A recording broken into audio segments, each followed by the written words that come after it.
Hello दोस्तों, खुद बदलाव बनिए जो आप इस दुनिया में देखना चाहते हैं। वेलकम टू लेट्स रिक्रिएट, जहां हम आपके छोटे से छोटे कॉन्सेप्ट को क्रिएट करेंगे एक अलग अंदाज में। टुडेज अवर टॉपिक है, तो चलिए शुरू करते हैं अपने पीवाईक्यूज को। तो देखिए, अपने पिछले कल के लेक्चर में हमने यहाँ तक के क्वेश्चन जो है वो सॉल्व कर लिए थे। तो जो आज का हमारा पहला सवाल है वो है, प्राचीन समय का महान विधिदाता था, हमें बताना है great law giver of ancient time was. तो देखिए, अगर जब हम अपनी पॉलिटी पढ़ते हैं तो जब हम पॉलिटी में हमें डॉक्टर बी आर अम्बेडकर को किसके समान माना गया है? मनु के समान। तो बी आर अम्बेडकर किसके हेड थे? ड्राफ्टिंग कमेटी के। ड्राफ्टिंग कमेटी ने क्या किया था? पूरा का पूरा कॉन्स्टिट्यूशन ड्राफ्ट किया था। तो यानी कि उन्होंने क्या किया था? लॉ को ड्राफ्ट किया था। तो लॉ को ड्राफ्ट किया था, तो डॉक्टर बी आर अम्बेडकर को किसके समान माना गया? मनु के समान। तो A is the right answer. Who was the founder of Nanda dynasty? Nanda वंश का संस्थापक कौन था? तो ये बताना है हमारे को। तो इसका जो आंसर है वो है हमारे पास महापद्मानंद। तो देखिए, नंद वंश को हराकर मौर्य साम्राज्य की स्थापना की गई थी चंद्रगुप्त मौर्य द्वारा। और उनके जो मंत्री थे जिन्होंने उनको तैयार किया था वो थे विष्णुगुप्त, कौटिल्य, चाणक्य। तीनों एक ही व्यक्ति के नाम हैं, ठीक है। Who was the author of Buddha चरित्र? बुद्ध चरित्र का लेखक कौन था? तो वो थे हमारे पास अश्वघोष। कौन थे हमारे पास? वो अश्वघोष। सी is the right answer. Lingaraj मंदिर कहाँ स्थित है? जो लिंगराज टेम्पल है वो है हमारे पास ओडिशा के भुवनेश्वर में। मोहम्मद बिन तुगलक किसमें निपुण था? मोहम्मद बिन तुगलक वाज प्रोफिशिएंट इन। तो हमें ये बताना है। तो वो थे हमारे पास फिलॉसफी यानी दर्शन में। D is the right answer. Sufi kalam a type of devotional music is the characteristics of. सूफी कलम भक्ति संगीत का एक प्रकार है, किसकी विशेषता है? तो वो है हमारे पास कश्मीर की। C is the right answer. All India Muslim league was formed at. हमें बताना है ऑल इंडिया मुस्लिम लीग की स्थापना कब हुई थी? तो वो हुई थी हमारे 30 दिसंबर 1906 को हुई थी। लेकिन कहाँ पर हुई थी? वो हुई थी ढाका में। तो देखिए, हमें इसके अलावा क्या पता होना चाहिए? हमें पता होना चाहिए the founder of Muslim league कौन थे हमारे पास? सलीमुल्लाह खान, वकार उल मुल्क, सैयद अमीर अली, ठीक है। उसके अलावा जो हमारे पास इसके प्रेसिडेंट थे पहले, वो कौन थे? सुल्तान मोहम्मद शाह, जिन्हें आगा खान तृतीय भी बोला जाता है। तो ये इंपॉर्टेंट बात है। और एक सलीम मुल्ला, ये भी एक इंपॉर्टेंट बात है, ठीक है। ये हमारे को पता होना चाहिए। तो हमने देख लिया कब हुई थी? 30 दिसंबर 1906 को हुई थी। 1906 को हुई थी। कहाँ पर? ढाका, बांग्लादेश में। The book unto the last which influenced M K Gandhi was authored by. पुस्तक अनटू द लास्ट जिसने एम के गांधी को प्रभावित किया, किसके द्वारा लिखी गई थी? तो देखिए, यहाँ पर आपको दिख रहा होगा किसके द्वारा लिखी गई है? जॉन रस्किन, ठीक है। तो इन महात्मा गांधी से रिलेटेड कुछ पुस्तकें हैं जिनसे वो प्रभावित हुए थे, उन पुस्तकों के बारे में पूछा जाता है। तो ये था हमारे पास रस्किन बॉन्ड, ठीक है, Ruskin bond. Which of the following court is responsible for enforcement of fundamental right? देखिए, मौलिक अधिकारों के लिए कौन सा न्यायालय उत्तरदायी है? तो हमें पता है वो सुप्रीम कोर्ट। हम अपने न्यायालयों के लिए, फंडामेंटल राइट के लिए सुप्रीम कोर्ट भी जा सकते हैं और हाई कोर्ट भी जा सकते हैं, यानी ए और बी दोनों। अब देखिए, हमने पढ़ा अभी यहाँ पर ये बुक की लिस्ट है, ए से लेके जेड तक कौन कौन सी हमारे को एशियन टाइम से जरूरी बुक्स पता होनी चाहिए। जैसे आर्यभट्ट के द्वारा लिखी गई ये पुस्तक जो बेस्ड होती है एस्ट्रोनॉमी और मैथमेटिक्स पे, ये इन्हीं के नाम पे है, तो हमारे को इतनी कन्फ्यूजन नहीं होती।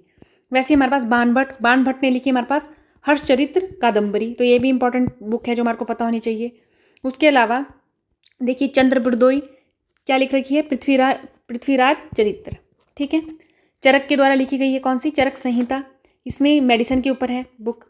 उसके अलावा अगर हम देखें, हिंग सॉन्ग की बुक है सी यू की। कौन सी है हमारे पास? सी यू की, ये भी हमारे को पता होनी चाहिए। थोड़े से और नाम देख लेते हैं हम जिनके बारे में हमारे को पता होना चाहिए। तो देखिए, कालिदास, अगर हम देखिए कालिदास ने कौन सी पुस्तक लिख रखी है?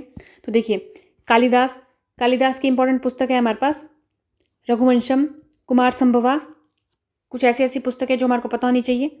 उसके अलावा अगर हम देखें, हमने क्या पढ़ा था? शूद्र की पढ़ी थी हमने, मृच्छकटिकम, ये हमने कल भी पढ़ी थी, ठीक है। वाल्मीकि की रामायण है हमारे पास, वेद व्यास की क्या है? महाभारत है। कुछ ऐसी पुस्तकें हैं जिनके बारे में हमारे को पता होना चाहिए। तो ये हमने देख लिया। अब अगला देखते हैं हम अपना question. Rashtrapati Bhavan was designed bye, किसके द्वारा डिजाइन किया गया था? तो क्या कहते हैं कि लूट लिया था। तो क्या होगा इसका आंसर? सी, एडविन लुटियन, लूट लिया गया था, ठीक है। जो शक्ति स्थल है किससे संबंधित है? तो देखिए, इंदिरा गांधी जी के जीवन से दो बातें हैं जो हमारे को पता होनी चाहिए। एक तो थी हमारे पास जो उनकी इमरजेंसी से रिलेटेड, और एक था जब उन्होंने बांग्लादेश को मतलब बांग्लादेश को आज़ाद होने में हेल्प की थी। ठीक है, उसके बाद उनको क्या मिला था? आयरन लेडी का खिताब मिला था। ठीक है, तो जो शक्ति स्थल है वो किससे रिलेटेड है? इंदिरा गांधी जी से। Where was the first parliamentary form of government formed? प्रथम संसदीय स्वरूप की सरकार कहाँ बनी? वो बनी थी हमारे ब्रिटेन में। The speakers vote in Lok Sabha is called, क्या बोला जाता है? स्पीकर्स, जो हमारे पास स्पीकर होते हैं लोकसभा के, उनके वोट को कास्टिंग वोट बोला जाता है, यानी निर्णायक मत। 20 point programme was the first launch in year, कौन से ईयर में लॉन्च हुआ था? वो लॉन्च हुआ था 1975 में, इंदिरा गांधी के टाइम पे। Which state of India has the largest area? इन जो हमारे पास नीचे दी गई स्टेट है इनमें से सबसे ज़्यादा एरिया किसका है? तो हमारे को पता है राजस्थान का। D is the right answer. Bharat निर्माण योजना इज रिलेटेड टू, ये उस वक्त की योजना थी जो हमारे पास करंट अफेयर में थी, तो ये रिलेटेड थी इंफ्रास्ट्रक्चर डेवलपमेंट से। A is the right answer. In India the community development programme was started on, कब स्टार्ट हुआ था वो? 2 अक्टूबर 1952 को। The tropic of cancer does not pass through, तो देखिए एक बार ये मैप देख लेते हैं इंडिया का, ताकि हमारी कन्फ्यूजन ही दूर हो जाए। तो अगर हम देखें, अब देखिए ये ट्रॉपिक ऑफ कैंसर जा रही है, यहाँ पर पाकिस्तान ऊपर रह गया, पाकिस्तान को टच ये नहीं कर रही, पाकिस्तान से होकर ये नहीं जा रही है, इंडिया से होकर जा रही है। इंडिया के बाद सबसे पहले हम कंट्री देख रहे हैं, कंट्री में हमने देखा पाकिस्तान से होकर नहीं गई, इंडिया से गई, इंडिया के बाद बांग्लादेश से गई, फिर म्यांमार से गई, ये हमने देख लिया। उसके बाद इंडिया में कौन कौन से राज्यों से गई? गुजरात से गई, राजस्थान से गई, मध्य प्रदेश से गई, छत्तीसगढ़ से गई, झारखंड से गई, वेस्ट बंगाल से गई, त्रिपुरा से गई और मिजोरम से गई, यानी 8 हमारे राज्यों से गई। और इंडिया के पड़ोसी देशों में से कौन कौन से गई? बांग्लादेश से और म्यांमार से। अब देखते हैं हमारे सवाल में क्या क्या है, पूछा हुआ है हमारे से। तो देखिए अगर हम देखें, the tropic of cancer does not pass through, India से जाती है, हमने देख लिया, पाकिस्तान से नहीं जाती, बांग्लादेश से जाती है, म्यांमार से जाती है, तो B is the right answer. Which of the following is the newest geological area? तो न्यूएस्ट जियोलॉजिकल एरिया यानी नवीनतम भूवैज्ञानिक युग बताना है हमारे को। तो देखिए एनसीईआरटी में हमारे पास एक ये टेबल दिया गया होता है, तो इसमें देखिए जो न्यूनतम है, नवीनतम है, वो ये रहा हमारा ऑप्शन सी। ऑप्शन सी में हमारे पास देखिए क्या है हमारे पास? क्रिकेटस। ठीक है, क्रिकेटस क्या है हमारे पास? न्यूनतम है। और सबसे ओल्ड पूछा जाए तो ओल्ड है हमारे पास परमियन। ठीक है, परमियन। ठीक। अर्थक्वेक वाज कॉज्ड बाय, भूकंप किसके कारण आते हैं? तो हमें बताना है कि भूकंप किसके कारण आते हैं, तो वो आते हैं हमारे पास, देखिए अर्थ रिवॉल्यूशन के कारण नहीं होता, रोटेशन के कारण नहीं होता, टेक्टोनिक यानी जो प्लेट टेक्टोनिक के कारण हमारे पास अर्थक्वेक आते हैं। Which of the following is the largest hot desert of the world? हमारे को बताना है लार्जेस्ट और हॉट डेजर्ट। सबसे पहले कौन सा बताना है? हॉट डेजर्ट बताना है, उसमें भी लार्जेस्ट बताना है। तो देखिए अगर हम देखें अपने वर्ल्ड के कुछ डेजर्ट इंपॉर्टेंट, तो देखिए ये रहे हमारे पास वर्ल्ड के इंपॉर्टेंट डेजर्ट। तो अगर हम देखें सहारा, ये रहा हमारे पास, कालाहारी, नाबीब। तो हमारे पास अफ्रीका से हमारे को 3 पता होने चाहिए, सहारा, कालाहारी, नाबीब। अब आपको सहारा दिख रहा होगा एरिया वाइज। अगर हम पूरे मैप को देखें, अंटार्कटिका भी दिख रहा है हमारे को, लेकिन अंटार्कटिका कैसा है? कोल्ड डेजर्ट है। कैसा है वो? कोल्ड डेजर्ट है। हमसे यहाँ पर क्या पूछा है? Hot desert. हॉट डेजर्ट में सबसे बड़ा कौन सा हो गया? सहारा हो गया। ठीक है, इंडिया में देखें थार। ठीक है, ये हो गया हमारे पास थार डेजर्ट। तो ये हमारे को कुछ इंपॉर्टेंट डेजर्ट, जैसे दक्षिण अमेरिका में देखें पैटागोनिया, आटाकामा। ठीक है, ये कुछ इंपॉर्टेंट डेजर्ट हैं, लेकिन हमने मैप से देख लिया तो सबसे बड़ा कौन सा है हमारे पास हॉट डेजर्ट में? वो रहा हमारे पास सहारा। और अगर कोल्ड डेजर्ट पूछा होता लार्जेस्ट, तो वो कौन सा होना था हमारा? अंटार्कटिका। कौन सा होना था हमारा? अंटार्कटिका।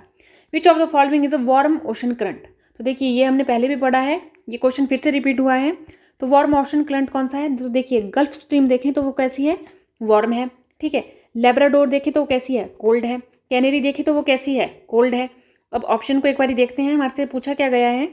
तो देखिए लेब्राडोर कोल्ड, गल्फ स्ट्रीम हमने देखा हॉट, कैनरी कोल्ड, तो यानी option B is the right answer.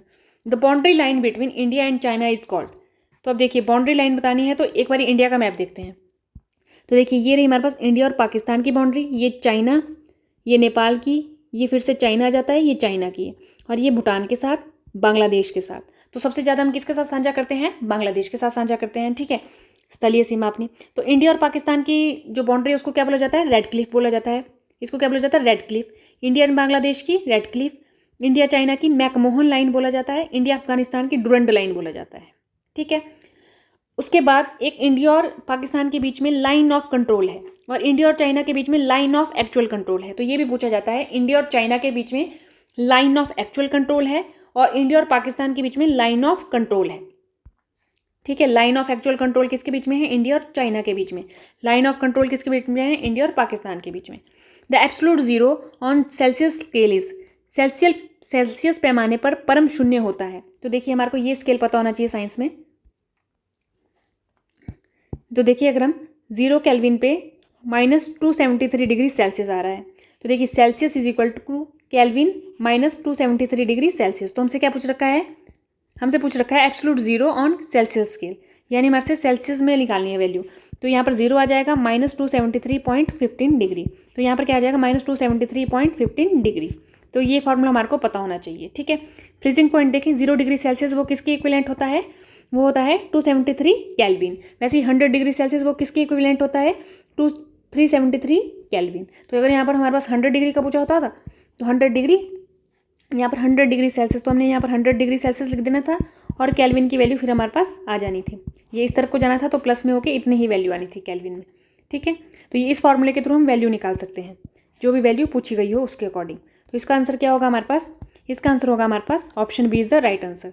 The same note being played on guitar and veena differ in, तो देखिए यहाँ पर ये लिखा गया है इसमें, if the vibrating string of sitar and guitar are adjusted to give the same pitch and loudness we are still, हम उसकी साउंड को उसमें भेद कर पाते हैं। वो क्यों कर पाते हैं, क्वालिटी की वजह से। किस वजह से कर पाते हैं हम भेद, क्वालिटी की वजह से। अगर हम सितार और गिटार दोनों को सेम पिच पे बजाएं तब भी हमारे को पता चल जाएगा कि कौन सितार है कौन गिटार है। वो किसके ऊपर डिपेंड करता है, हम अब क्वालिटी की वजह से हम पता कर पा रहे हैं। तो option A is the right answer. क्या है, velocity of sound is maximum in, ये पूछा गया है वेलोसिटी ऑफ साउंड किसकी ज़्यादा होती है। तो अगर हम देखें हमारी 10th में साइंस में ये टेबल दिया गया है हमारे पास। अब देखिए जब भी हम बात करते हैं लाइट की तो हम दो मीडियम को लेते हैं, एक मीडियम से वो दूसरे मीडियम में जा रही होती है, तब क्या करती है लाइट, या तो बेंड हो जाती है नॉर्मल की तरफ को या अवे हो जाती है, ठीक है। यहाँ पर लिखा भी गया है हमारे पास, इसी पैरा में ये लिखा गया है। अगर हम देखें रिफ्लेक्टिव इंडेक्स डायमंड का कितना है 2.42 और एयर का 1.003। अब देखिए जिसका जितना ज़्यादा रिफ्लेक्टिव इंडेक्स होगा उसमें जो वेलोसिटी ऑफ साउंड है, वेलोसिटी ऑफ लाइट है वो उतनी ही कम होगी। जैसे डायमंड में velocity of light comparison to air कम होगी, ठीक है, एयर में ज़्यादा होगी। एयर या हम इसको वैक्यूम भी बोल सकते हैं, ठीक है। अब देखिए वैक्यूम में और डायमंड में, वैक्यूम में क्या होगा, एक भी पार्टिकल नहीं होगा। जब एक भी पार्टिकल नहीं होगा तो क्या होगा कि लाइट इजीली ट्रैवल करेगी और उसको रोकने वाला कोई भी पार्टिकल नहीं होगा। लेकिन डायमंड में क्या होंगे, पार्टिकल्स होंगे और उसको रोकेंगे तो उसकी गति को क्या कर देंगे, वो धीमा कर देंगे, ठीक है, उसकी गति को धीमा कर देंगे। तो इसके अकॉर्डिंग हमारा आंसर क्या होगा, D is the right answer. When a metal is heated it resistance क्या होता है, वो इंक्रीज हो जाता है। And typical example of semiconductor is, वो है हमारे पास जर्मेनियम। हमारे पास क्या है, वो germanium. B is the right answer.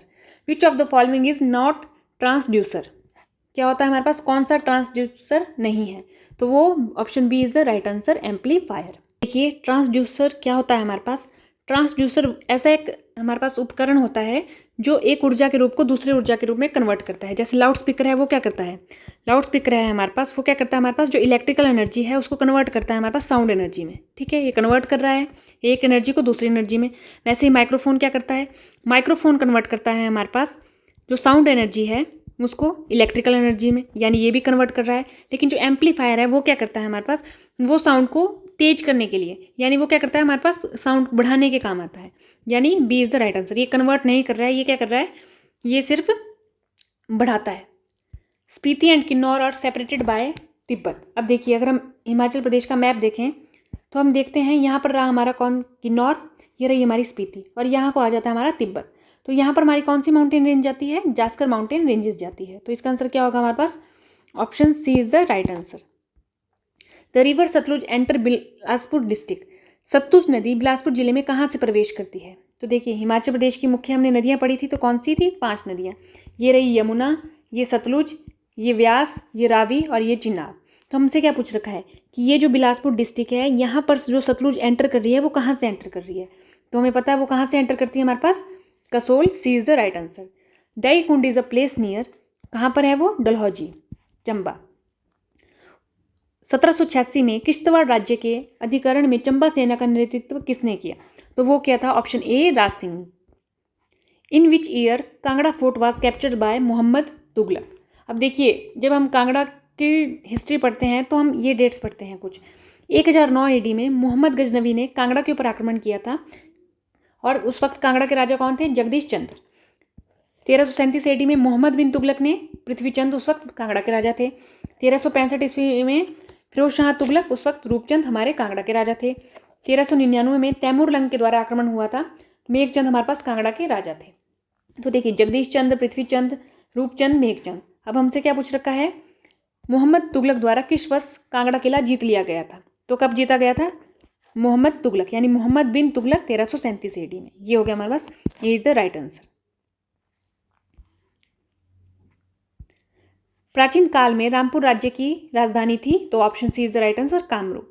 Who become the first president of Sirmaur Prajamandal in 1937? तो वो थे हमारे पास Chaudhary Sherjang. C is the right answer. Shimla में व्याकरण विद्यालय ग्रामर स्कूल स्थित है, तो देखिए ये स्थित है हमारे पास कैथू, अपर कैथू में। तो इसका आंसर होगा हमारे पास option C is the right answer, Kaithu. The fair of Budhi Diwali is held at Nirmand, option D is the right answer. As poster is related to wall in the same way photograph is related to which? तो photograph हमारे पास related है हमारे पास, जैसे हम poster को कहाँ पर लगाते हैं? वॉल पे। फोटोग्राफर को हम किस में लगाते हैं? फ्रेम में। B is the right answer.